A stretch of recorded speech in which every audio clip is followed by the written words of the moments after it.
This from Tel Aviv.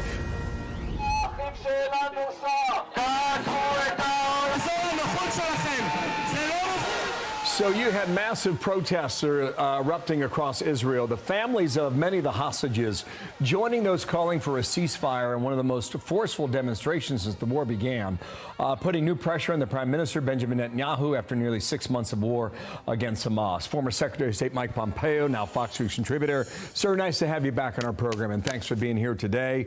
Bibi Netanyahu is in the hospital, set for release tomorrow on Tuesday, being treated now for hernia. This is what he said on Sunday on not giving an inch to Hamas.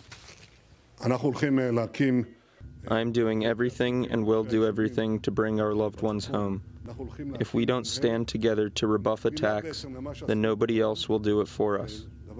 If we give in to another demand every 2 days, will this bring about a deal? This is the opposite of the truth. It would paralyze negotiations for freeing our hostages. You got two stories here. You got the folks in the street, and you know what their position is. And you've got a prime minister so far who has shown that he's not turning his back on this fight in Gaza. To you then, what gives, if anything, here? Well, Bill, I think what we've seen even in the last few days with them taking some 500 plus terrorists out of this hospital. Right? Think about this, Bill, a hospital we take for granted now when we hear about this. 500 terrorists out of a hospital in Gaza. We realize that the fight is not over. Hamas is not yet defeated, and that is the central task. If you're going to get hostages back, the only way to do it is to put pressure on Hamas and pressure on Iran. Those are the two pinch points. They're the decision makers for releasing these hostages, and anything else will just show weakness. There'll be more hostages taken. We shouldn't forget, we watch these protests, and we sometimes here at home forget there's Americans that continue to be held there. So while we're all focused on, rightfully, on the Americans held in Russia and Americans held elsewhere, we need to remember there are still Americans held by the Iranians in Gaza. And putting pressure on Hamas, not letting UN resolutions pass that call for ceasefires. That's a U.S. mistake. Not allowing Hamas to confiscate food that's being delivered there and use it for their own purposes. Those are the things that encourage Hamas to continue their war.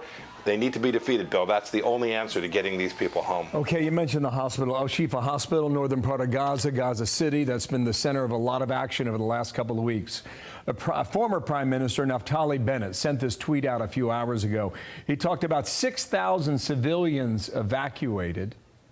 He talked about 200 Hamas terrorists killed, 500 Hamas terrorists captured, and 0 civilian deaths. All right, that's what the Israeli position is. We have not heard what the Hamas position is.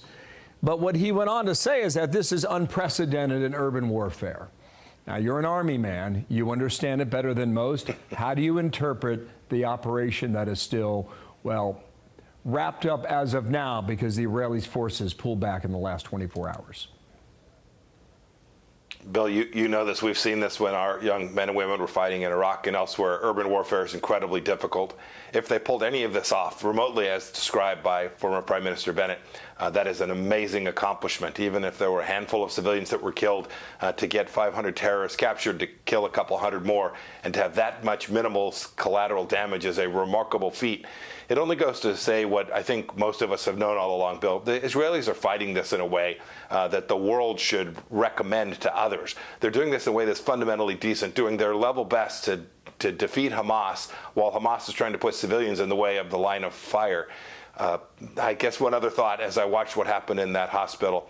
Imagine that just 2 weeks ago, let alone 2 months ago, Bill, that there had been a ceasefire, that we'd all weakened to the pro-Hamas part of the Democrat Party and said, you know what, let's just hang it up. Let's put down our weapons and let's call it good.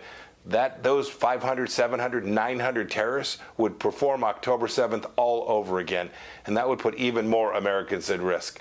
There's only one way through the fire here, and that is to continue to attack and to continue to take out that infrastructure, and then for the United States to support the Israelis in this important undertaking. Do you think there's a role for U.S. forces in Gaza, or is that a pipe dream? No, I don't see a role for U.S. forces, and frankly, no one, neither the Israelis nor the Gulf Arab states have asked for that yet. I don't think that will, in the end, make sense. There'll be a solution to this, but that solution can only be contemplated once Hamas and Iran have been defeated. Yeah, fair point. Thank you, sir. We'll talk later in the week. Mike Pompeo. Bill, thank you. Bless you. Have a good day. Thank you for coming on.